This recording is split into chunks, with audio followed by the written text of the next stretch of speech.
Thanks to everyone for joining us today, and with deepest gratitude to Mark Anthony for joining us today. Mark Anthony, JD Psychic Explorer, also known as the Psychic Lawyer, is a fourth-generation psychic medium who communicates with spirits. He is an Oxford-educated attorney licensed to practice law in Florida, Washington, D.C., and before the United States Supreme Court. This psychic explorer travels to mystical locations in remote corners of the world to examine ancient mysteries and supernatural phenomena. Mark appears nationwide on TV and radio, including CBS TV's The Doctors and Gaia TV's Beyond Belief with George Noory. He's the co-host of the live stream show, The Psychic and the Doc, on the Transformation Network.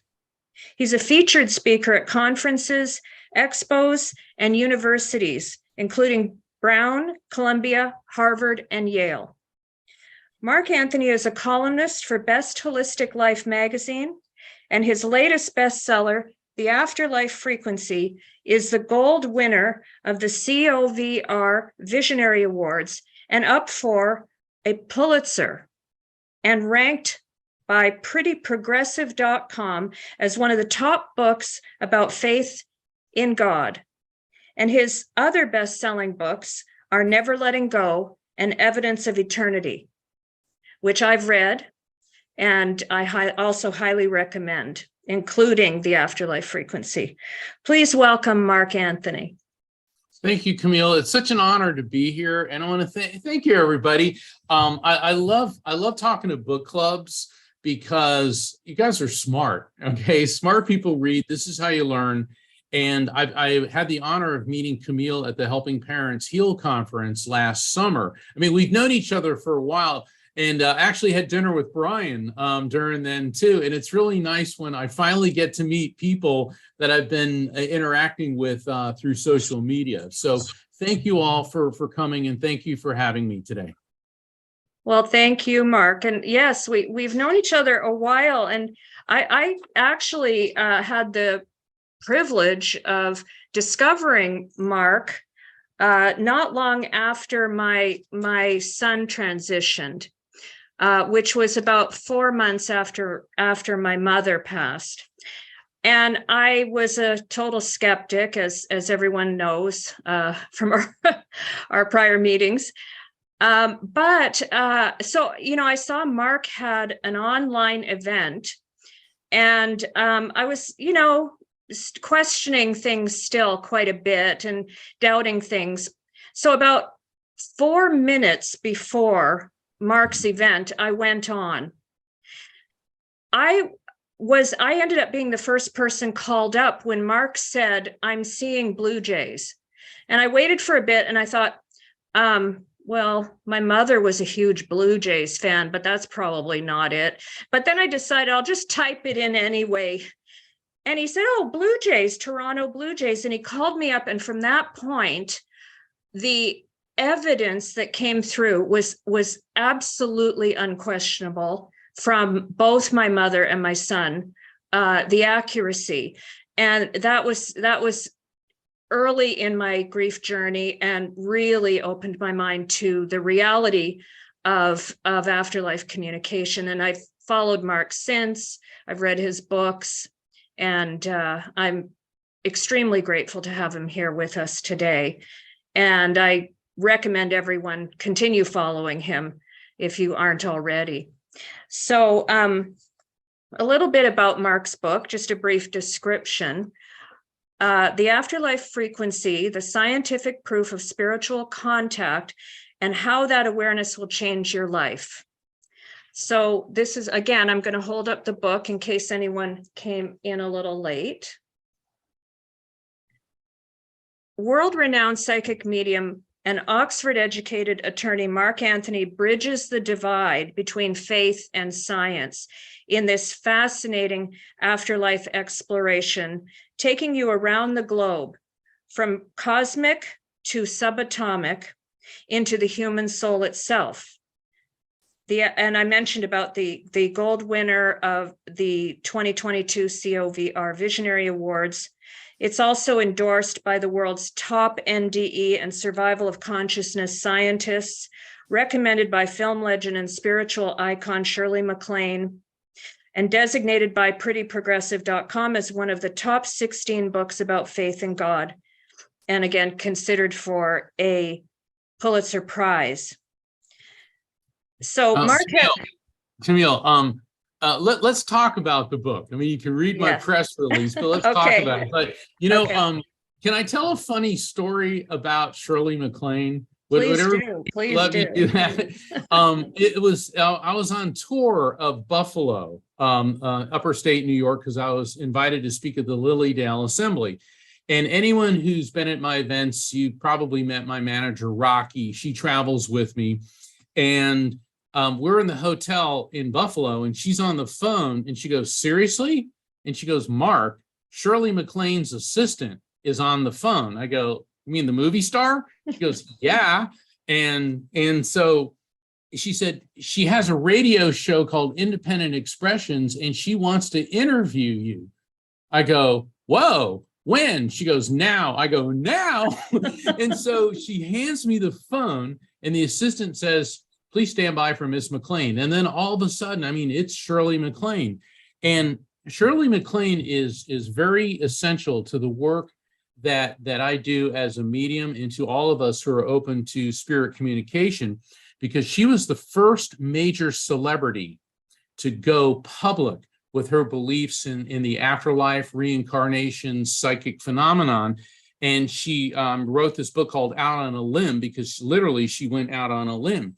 Well, I was supposed to talk to her for 20 minutes, and she got so interested. At the end of 20 minutes, she goes, "Mark, do you mind if we go further?" You know, the way she talks, "Mark, do you mind if we go further?" And I said, "Well, sure, that would be great."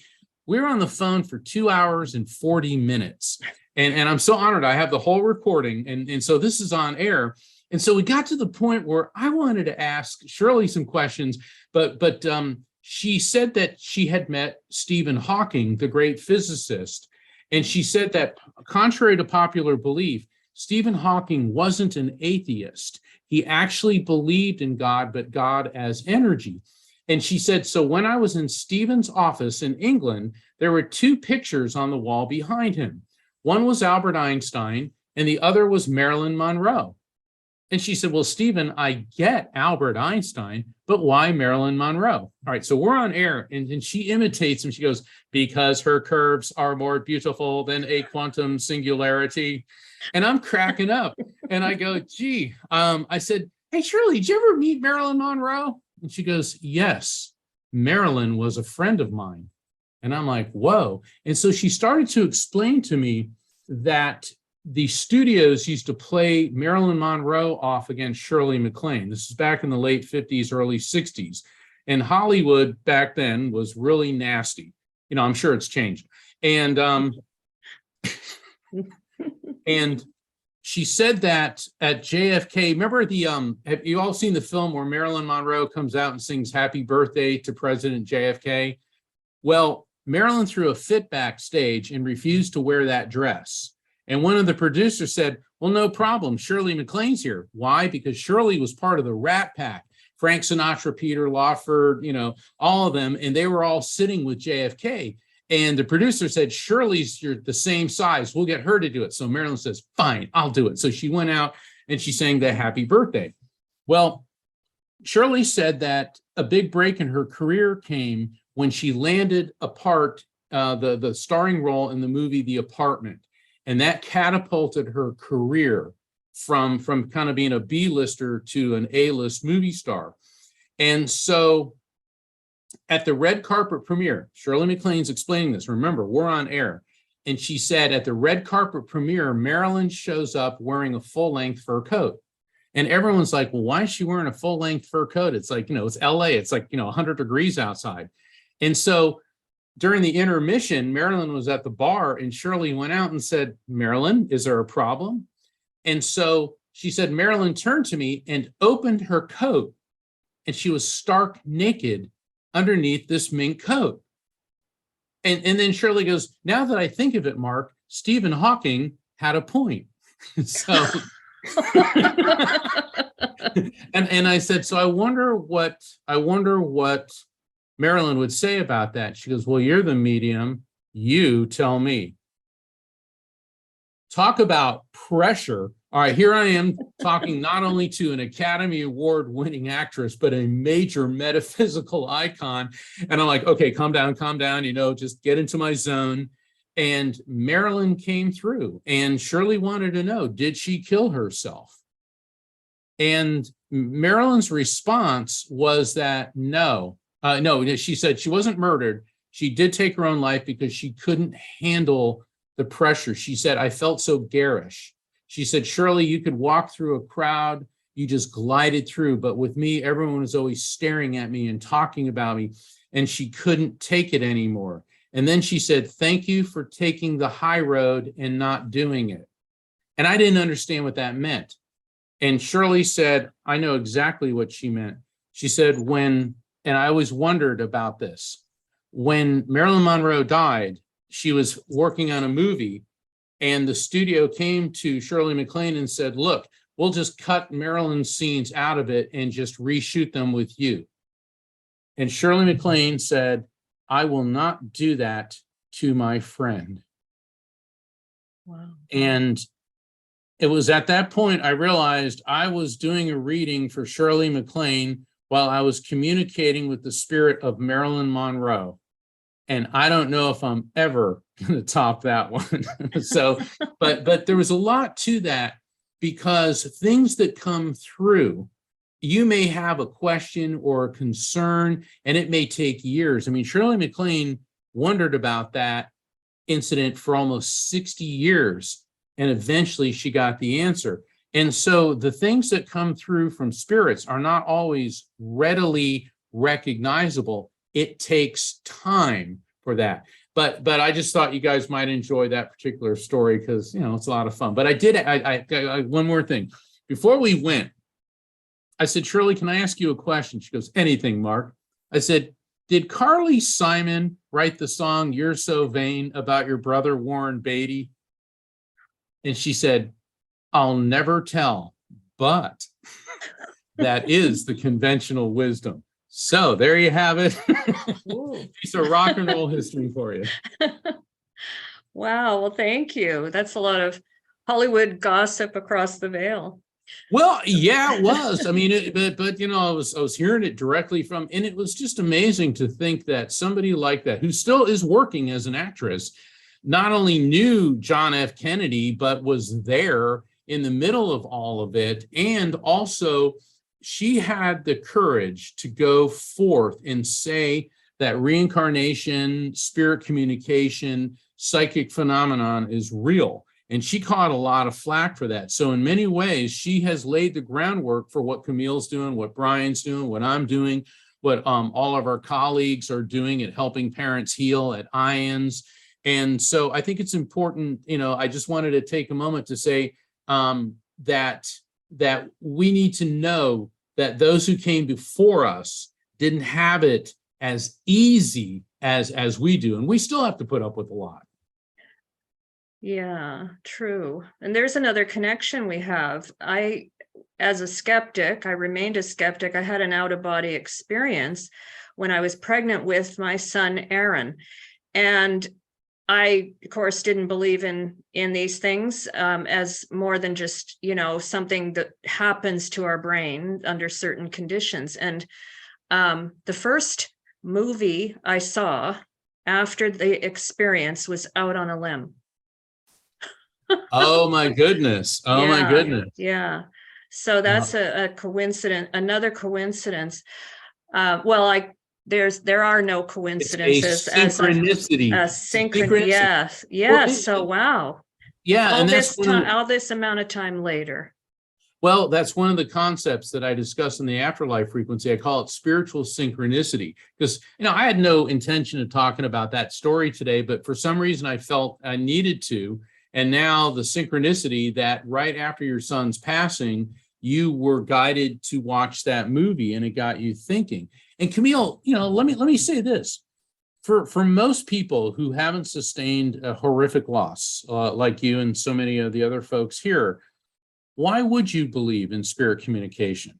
You know, I mean, this isn't something most people do every day. I mean, both my parents were mediums. My dad was a Navy SEAL and an aerospace engineer.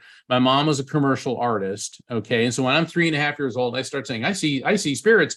And they were like, I remember my mom was like, oh, wow, he's got it. And dad was like, oh, geez, he's got it, you know, because he knew how difficult that things could be.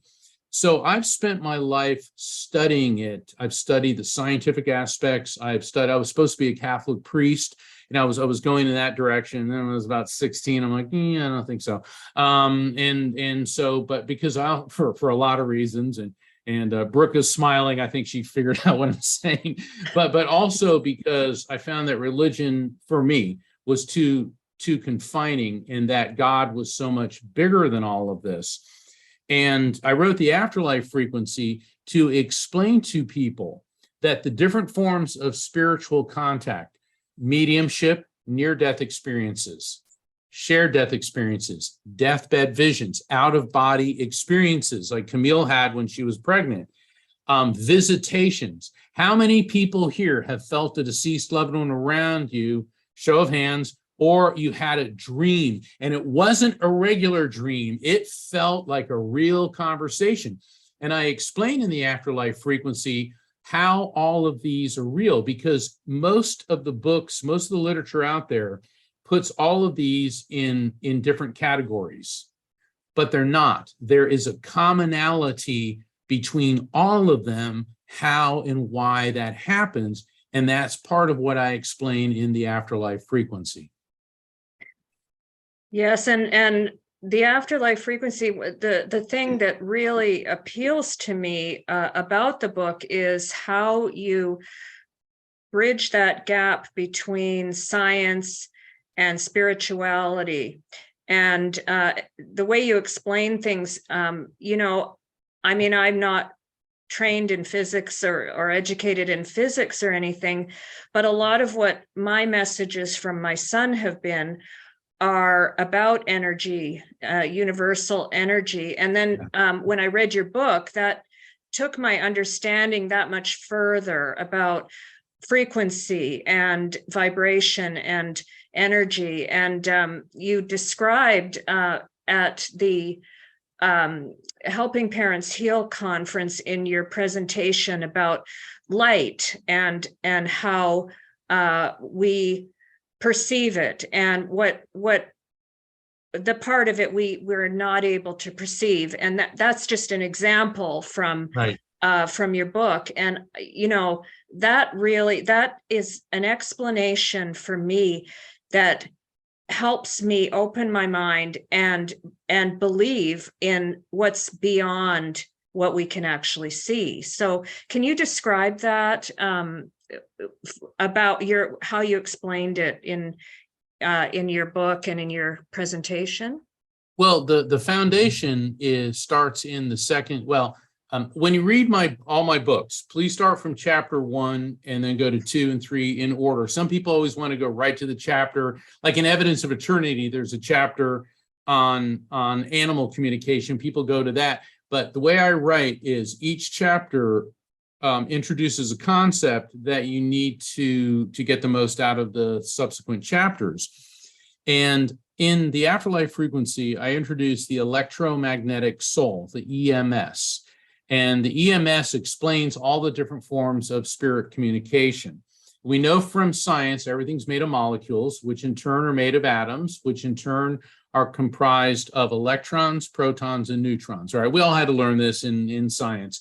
And those are in turn comprised of a smaller particle known as a quantum, and ergo the term quantum physics. And a quantum is pure electromagnetic energy. Now, what that means is that everything in the material universe is at the most basic level comprised of electromagnetic energy. So this pen that I'm holding on the subatomic level is created from the same electromagnetic energy that I am, that all of you are, that the radio waves this show is being broadcast on, that the light of the sun, the rings of Saturn, and beyond are all made of electromagnetic energy. But we're alive because we vibrate at a different frequency than an inanimate object. And so it is an understanding that the brain does not create consciousness, which is your soul or your spirit. It merely hosts it. The way your computer hard drive did not create the Windows program or your operating system or the data on it. It merely hosts it. So when the brain / your hard drive crashes, in other words, when we die, think of that, that ball of energy, the electromagnetic soul, leaves and then aligns with what I call the collective consciousness. In other words, it's like a drop of water that plunges into the eternal sea of consciousness. And spirit communication is, whether it's mediumship or a visitation in a dream, or you feel somebody around, or a deathbed vision, is aligning your brain waves, your electromagnetic soul in your brain's frequency with that of the other side. And everybody is capable of this to varying degrees. So that's part of what I go into in explaining this. But please understand that I suffered through enough boring books in law school and the practice of law, and I promise I am not inflicting that on anyone. I write my books like juicy novels, okay? So I'll explain some science, but there will be some stories that drive the narrative that are from my own experiences and the thousands of readings that I've conducted. Well, thank you. That's a great explanation. I like to hear your explanations many times, because each time I hear a little more and I learn a little more. So that's another thing that's special about you and your books, is how there's always something new to learn. So, and opening up new doorways and sharing as well is another great way for people to learn. So, and you're sharing so much of your own experience, which is absolutely fascinating. If it's okay, we can start with asking some questions. We're on Zoom and Facebook Live. So if anyone has a question, maybe type it into the chat, and we can get your question to Mark. I'm going to start with a few. So you mentioned about growing up psychic, and that you first started around age 3. And that your parents are both psychics. We're both psychics. Yeah, I'm laughing because, all right, it's not unusual for a toddler to have invisible friends, okay? But when mommy and daddy can see who I'm talking to, and I remember I'm sitting there and I'm like interacting, and my mom was like, "Oh, he's got it," and dad was like, "Oh, geez, he's got it." And the thing is, both sides of the family could not possibly have been more different. My mother's family hailed from New York, New Jersey, and my mother's father and grandmother came from Italy. So the Italian Catholic side of my family, there was a lot of people, particularly my maternal great-grandmother, Giovanna, was a very well-respected, she was called the woman who knows things in the New York, New Jersey Italian community. And nuns, priests, bishops, even I understand a cardinal from the Catholic Church, they would consult with her. And back in 2016, PBS did an 8-hour special called The Italian Americans, and they actually did an entire segment on Giovanna and her psychic abilities. And I was like, and we knew it was coming, and like on every commercial, my cousins were calling me, "Did you see that?" So, but it was really neat to finally see that side of the family being respected. My dad's family came from Pennsylvania, and they were Northern Baptists. In fact, my great-great-grandfather founded the Baptist church where my dad grew up. And he had 4 siblings, 3 sisters and a brother, and his sister Marjorie and he were both mediums, as was their mother, Isabel, and their maternal grandmother, Grace. And the reason of the reactions to my ability were so different is because my mom's side of the family The Italians looked at this as a gift from God. They called it the gift of second sight. Whereas the very waspy Protestants looked at this as something you don't talk about. And unfortunately for Marjorie, my father's sister, my Aunt Marjorie, and I never met Marjorie, not in this world. This happened about 20 years before I was born. She was married to this religious fanatic. And he worked in a steel plant in Pennsylvania. So he's getting ready to go to work one day. And Marjorie says, don't go. She started having a conniption. She was holding her stomach and doubling over in pain. She was holding her solar plexus. She said, something terrible is going to happen. They had a big argument. He said, fine, I'll stay home. Well, that day, a crane was lifting thousands of pounds of steel beams, and the cable snapped, and it crushed the machine shop that he worked in and killed everybody in it. Now, had he been at work, there's probably about a 99% chance that he would have been in the machine shop. Instead of being grateful, it intensified his fear of her abilities. He felt that she was in league with Satan and delusional. And so he got this unscrupulous psychiatrist to diagnose my Aunt Marjorie as a paranoid schizophrenic. She was literally removed from her home, forcibly put into a straitjacket, taken to a mental institution, and subjected to electroshock therapy for over 6 months. It damaged her brain to the point where she never talked about seeing spirits again, much less future events. And this is how we've been treated historically. And I remember, I didn't know this when I was 5 years old and I'm getting ready to go to school and dad's like, don't talk about this to anybody. But later in life, I started talking to my parents and they finally opened up and told me what had happened. So that's why, I'm 3.5 and I'm seeing spirits, and my dad's like, I've got to protect my little boy, because he was a Navy SEAL. And so when I did start Catholic school, and initially I think, well, gee, we're talking about angels and saints and all these spiritual entities. And I learned real quick, yeah, they don't talk about them the way we do around the dinner table. So. Well, we've got some very interesting questions coming up in the chat. So maybe I'll go to one of the Sure. group's questions. Excuse me, Michelle Johnson asks, could Mark please talk about his concept of time?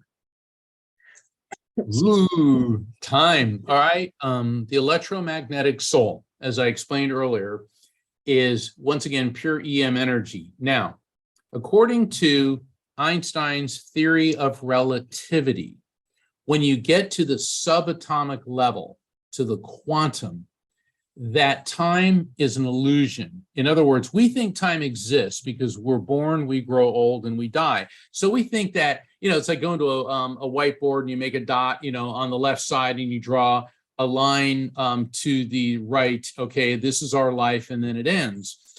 But according to every quantum theorist since Albert Einstein, that on the subatomic level, energetically, everything that has happened, is happening, and will happen is all occurring simultaneously. And people tell me, well, that's a lot to wrap your head around. It's like, you think? I mean, this is Einstein's theory of relativity. There's probably maybe 100 people in the world that really understand it, and to this day. And there's much more to it than that. But in my work as a medium, I've seen how this makes sense, because spirits can oftentimes see, not oftentimes, they always can. It's whether or not we understand what they're talking about, future events. For example, I was doing a reading for this woman, and her mother had passed and her spirit came through, and the mom's spirit started saying to me, there's a 7-year-old boy in this world that you're very close to that has problems with his eyes. And the client says, oh my gosh, my sister's son, he's 7, and we're very close, and he's been complaining about headaches and it's hard to see his homework. And I said, your mom said, get him to the eye doctor. Basically, the boy needed glasses. But then the mom followed that up with a Little Richard song. So I start singing Tutti Frutti, oh Rudy, Tutti Frutti. And she goes, huh? She goes, well, I know who Little Richard is, but that song makes absolutely no sense. And we're not really fans. I said, look, this is what I'm getting. All right. She said, fine. Well, a month later, she contacted me and she said, Mark, I called my sister, told her this. She said, all right, great. I'm going to make an appointment at the eye doctor. So the client said, my sister, myself, and the 7-year-old, my nephew, we took him to the eye doctor. And the second we walked in the doctor's office, on the radio started playing Tutti Frutti, Ah Rudy by Little Richard. She goes, I can't believe this.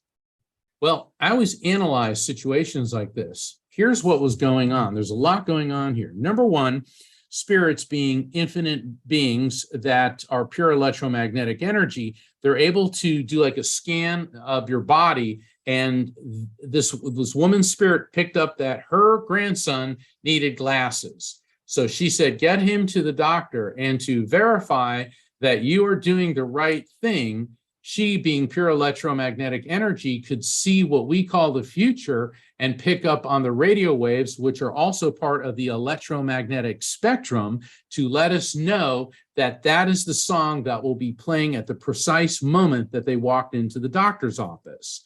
So it's more than just, wow, wasn't that neat? This is a very complex series of events, which I refer to as spiritual synchronicity. We had one earlier in the show with Out on a Limb and Shirley MacLaine, but this is another example. And so for those of you who've had those deja vu moments, or you had a dream and then it came true later on, this is all because your soul, your EMS, your electromagnetic soul, is capable of tuning into the quantum field, because time is relative, theory of relativity, to perceive what you and I call the future. Does that make sense with everybody?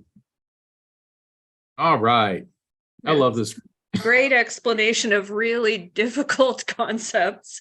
Well, I mean, I remember, Camille, one day I was working on trying to explain this, and I'm sitting there and I got my notes on my computer, and I was ready to start pulling hair out of my head, because it's like, and then a quote from Werner Heisenberg came up. And Heisenberg was a friend of Einstein's. He was one of those super geniuses in the early 20th century. And the quote said, when you think you understand quantum physics, you really don't. And I burst out laughing. And it was like, thank you, Werner Heisenberg. If he had trouble with it, then I'm okay having some trouble with it too. Thank you. Well, that actually, I'd like to ask, you're also known as the psychic explorer. And how did that happen? And how did you get that title? Apparently the media likes giving me all kinds of names. I was in New York City about 15 years ago, and I was at some media conference, and a couple of reporters said, that guy's a lawyer and a psychic medium. And they said, you're now the psychic lawyer. Okay, so they stuck me with that. And then once I got on the lecture circuit and I started appearing regularly on many shows, including Coast to Coast AM with George Noory, and I began to talk about my travels around the world and different types of psychic and spiritual phenomenon, another media outlet called me the psychic explorer. And I have spent a good deal of my life traveling to remote areas to study the mysticism, the ancient mysteries, and I compile this information, and I also incorporate it in my writings, in not only in my books, but also my articles in Best Holistic Life magazine. And so I got labeled the Psychic Explorer, and it was getting very unwieldy. It was Mark Anthony, Psychic Lawyer, Psychic Explorer. So Rocky and I and one of my producers in LA, we sat down, and that's why I'm now known as Mark Anthony JD, which is Juris Doctor. That's my law degree, Psychic Explorer, because that rolls all of it into one. So I'm just hoping that the media doesn't come up with yet another. Well, I wouldn't mind, like, Emmy award winning or a TV show, but the thing is, that's how I became known as a Psychic Explorer, because like, for example, I've researched and visited places like Stonehenge, Machu Picchu, the Hononaki ruins. I mean, I could go on and on and on. I got another story if you'll bear with me. This one's not too long. I was in England and I was there working with some mediumship, and it was St. Patrick's Day. And so I asked my English friends, so what do you guys do on St. Patrick's Day? And they go, absolutely nothing. And I'm like, okay, look, I'm not getting into the whole England, Ireland thing. All right. So I figured I'd take the day off, and it was 40 degrees, drizzly, absolutely miserable, a March day in London. And I decided to go to the Tower of London. All right. Now, the Tower of London, if you go to England, you got to go to the Tower of London. And technically, it's still a royal residence, but I didn't figure any of the royals would be there, or so I thought. Okay. So I'm walking around in this big area. Now, the Tower of London, it was a palace if you were in royal favor. But if you were suspected of treason, you ended up at the Tower, which was a dungeon and a prison. So I'm walking along, and all of a sudden I'm thinking Anne Boleyn. And I'm like, okay, why am I thinking so much about Anne Boleyn? And then I realized, okay, that's Henry VIII's second wife. And the way you remember, Henry VIII had 6 wives. He's kind of the poster child for misogynistic, abusive spouses. And you remember, his wives by divorced, beheaded, died, divorced, beheaded, survived. All right. So she's number 2. So she's divorced, beheaded. I go, I wonder if they executed her around here somewhere. So I sit down on this bench, and I'm shivering and cold. And all of a sudden I get this feeling to look to my left. And I look to the left, and about 50 feet away, there's this large circular glass sculpture, super modern. And it has like what looks like a pillow on the top of it, a glass pillow. And I'm laughing to myself. And of course, this is one of those times when I'm by myself and, nobody's with me. And I'm like, a glass pillow. I guess they're all out of glass slippers, and I'm cracking up about this. So I walk up to it and I look down, and then it said Anne Boleyn right there. And then I look, and there's a sign that said, "This be the site where Anne Boleyn was beheaded by order of King Henry VIII. And then I realized this sculpture had the names of all these prominent people for like the last 800 or 900 years that had been unjustifiably executed at the Tower of London. So I'm sitting there in the freezing rain, 40-degree weather, getting the whole Anne Boleyn thing, and all I'm thinking is, for a medium, this was the best St. Patrick's Day ever. Oh, wow. Incredible. So I'm gonna we have another great question from the group, from Brian Smith.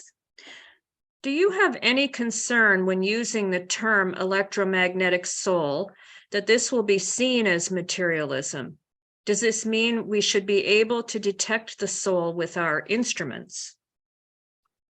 Brian, I love you, man. That is such a great question.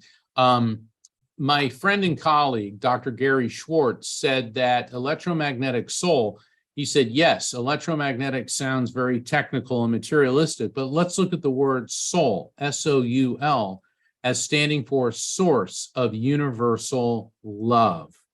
And so then, once again, bridges the gap. Now, to follow up on Brian, the second part of his question, in the last year, there have been 2 major scientific developments in support not only of the electromagnetic soul, but of survival of consciousness. In other words, the afterlife.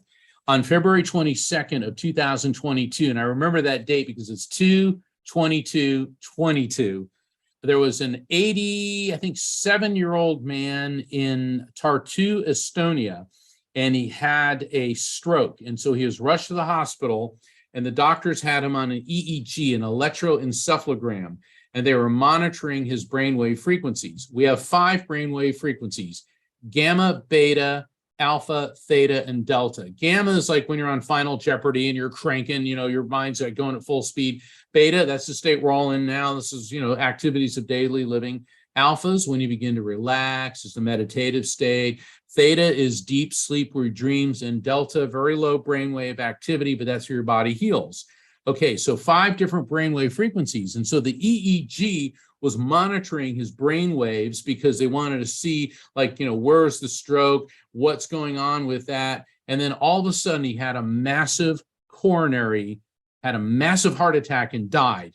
And this is the first time in history that a human being had an EEG administered at the precise moment of death. All 5 brain waves surged, went off the charts. This rocked the scientific world. They said, this is not what we expected. This shows a major, major spike in electromagnetic activity in the human brain. Then a study came out in November of 2022, and it was conducted, it was out of, I think it was out of NYU, the Grossman Center at NYU in New York City. But it was 500 people at over 120 hospitals, both in the United States and the United Kingdom. And what they were doing there is when people went into cardiac arrest and they were being administered CPR, they were on EEGs. And in this case, everybody had been resuscitated. However, in 20% of the cases, when the people died, but they were then able to be resuscitated, they reported very vivid near-death experiences. And in every case, all their brain waves, all 5, surged off the charts. So now we have scientific proof that at the point of death, instead of shutting down and going to nothing, the activity in your brain wave, the brainwave activity inside your brain goes to an extremely ultra high level. I believe, and I've had this discussion with Dr. Gary Schwartz, I believe this is the preliminary proof of the electromagnetic soul and its existence. And this is further reinforced by the people who were in this study. 20% of them, so 1 out of every 5 of these people, had a near-death experience where they said they went through the tunnel into the light, they encountered deceased loved ones, and then they're resuscitated and came back. So Brian, yes, it is materialistic, but it is also proving to us that our soul not only pre-exists the body, because energy is neither created nor destroyed, only transferred from one form to another. And what every person of a great teacher of faith from ancient India through Zoroaster, Buddha, Moses, Jesus, Confucius, Muhammad, teaches us that the soul pre-exists the body, comes into the body, and then moves on after the body ceases to exist. So now we are beginning to have scientific proof that not only do we have a soul, but it stays coherent. In other words, when you die, you take you with you.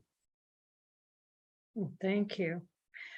I'll ask another question about your book, The Afterlife Frequency. How does your book help people develop what you call spiritual situational awareness, and what is it? Spiritual situational awareness. My dad was a Navy SEAL, so every time I went out, be aware, be aware. All right, and with first responders, with military personnel, you have to train yourself to pay attention to what's happening around you 360 degrees.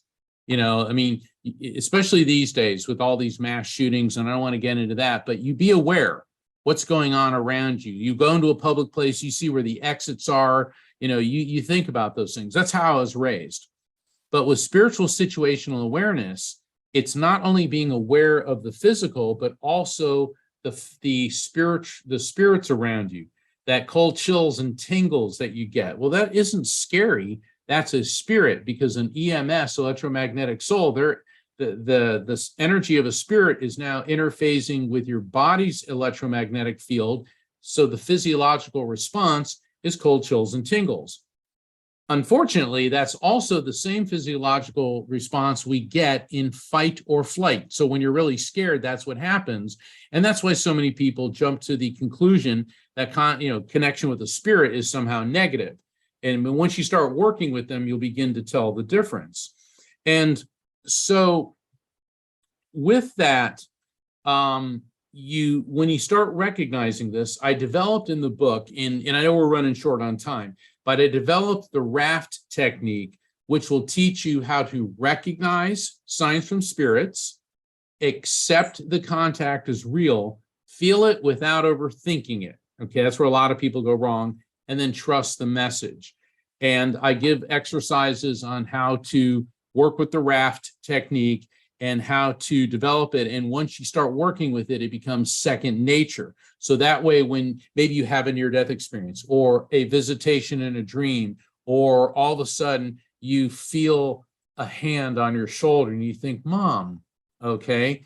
And then you got to realize this isn't your imagination. This is legitimate spirit contact, and it happens to all of us. Well, thank you. And I love how you developed the raft technique. I love the story. So everyone, please read the book. It's a great story about how Mark developed it. Do you have time for a couple more questions from the group? This is what I'm doing today. I am here for all of you. Thank you.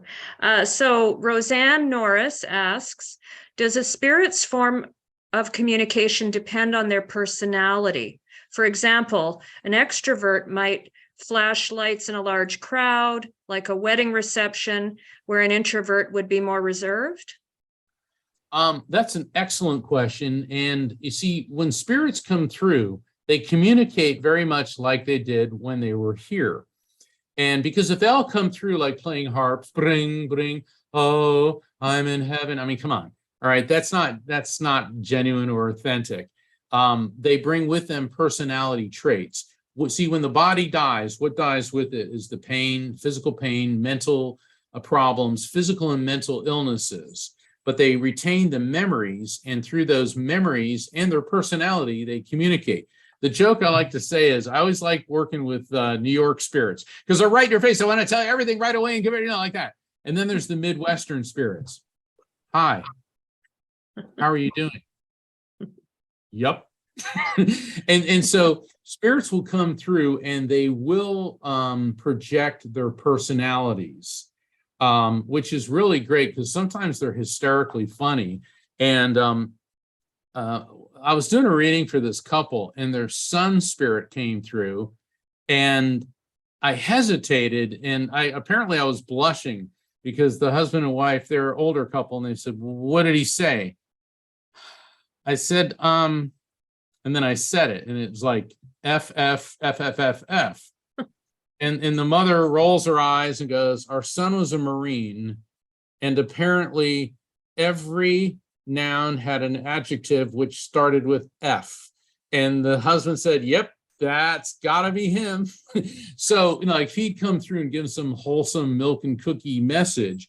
And I try never to use that type of language, particularly in a reading, but sometimes the spirit wants that to be transmitted.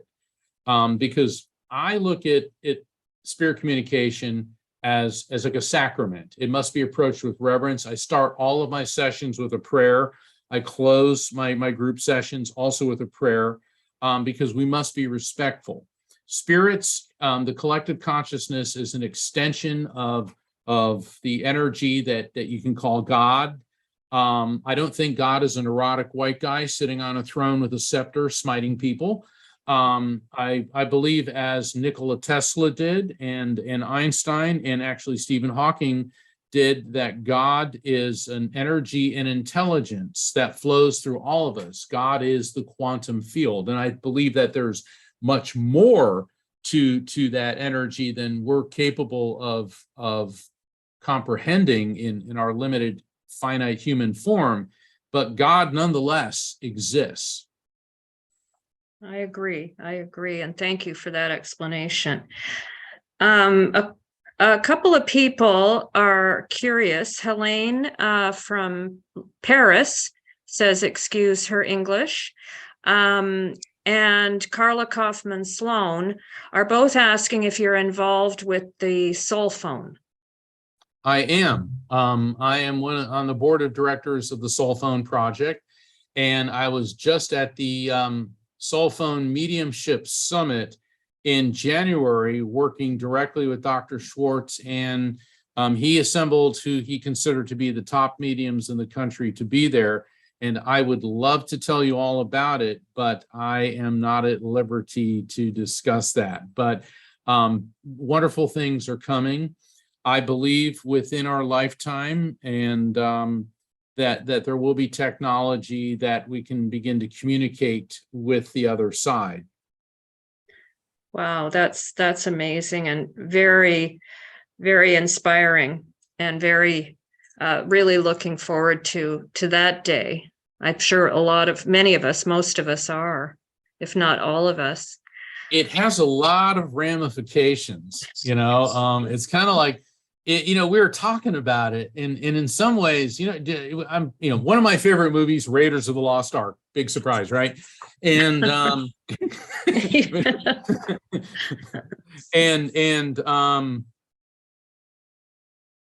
what was the Ark? The Ark was a device, according to Scripture, that was capable of communicating with God, with heaven.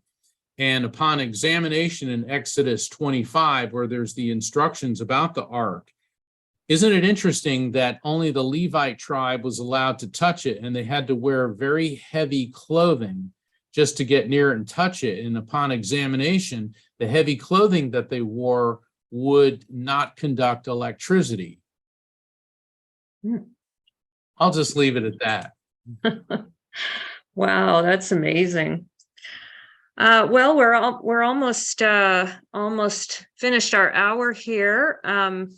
Maybe I'll ask one more question, and then we'll wrap up. Some people claim that spirits of loved ones come to them, but others say they've never experienced that phenomenon, even with a medium. Can you explain why that happens? People block.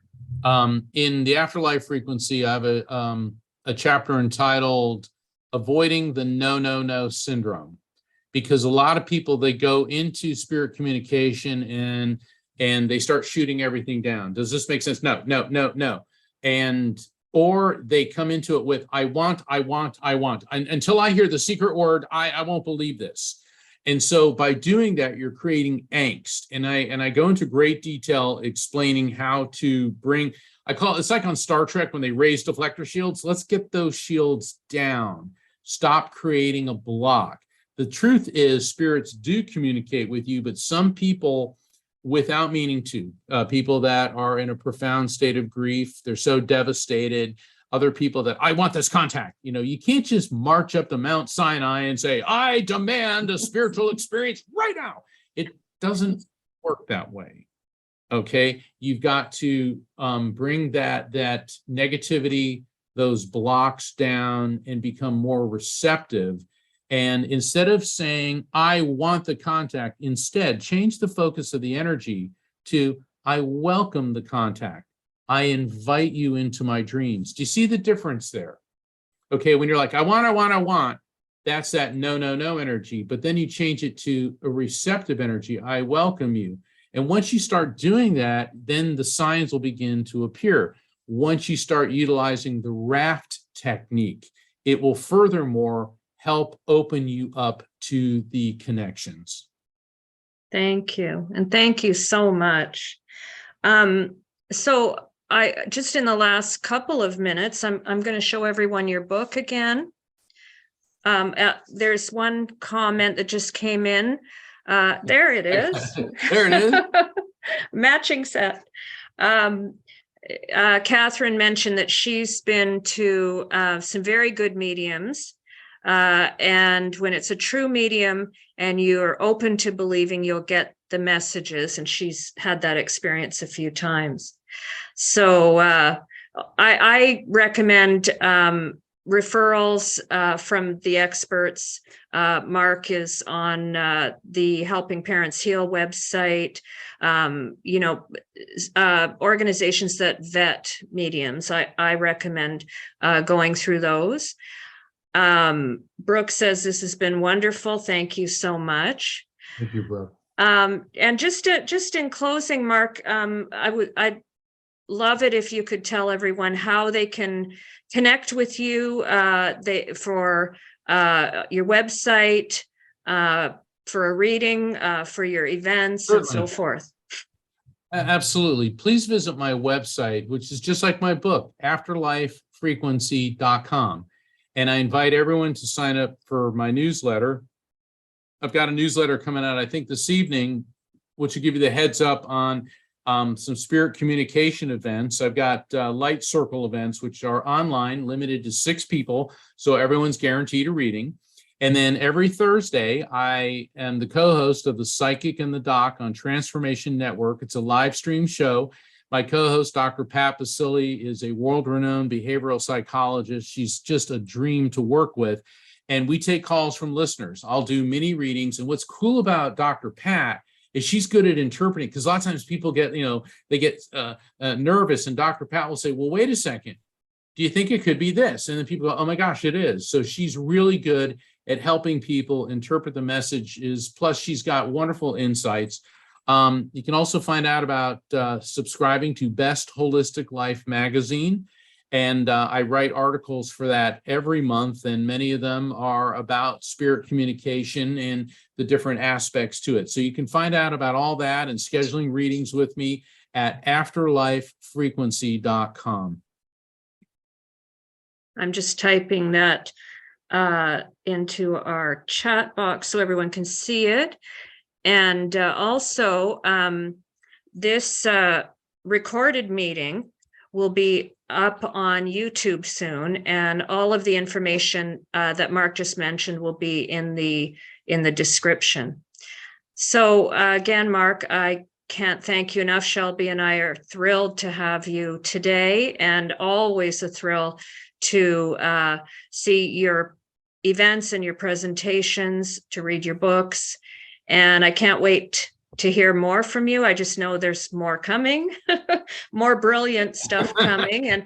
And I just want to say how grateful I am, how far I've come in my journey of, knowing, from skepticism to knowing, because of your books and following you. So I highly recommend that to everyone.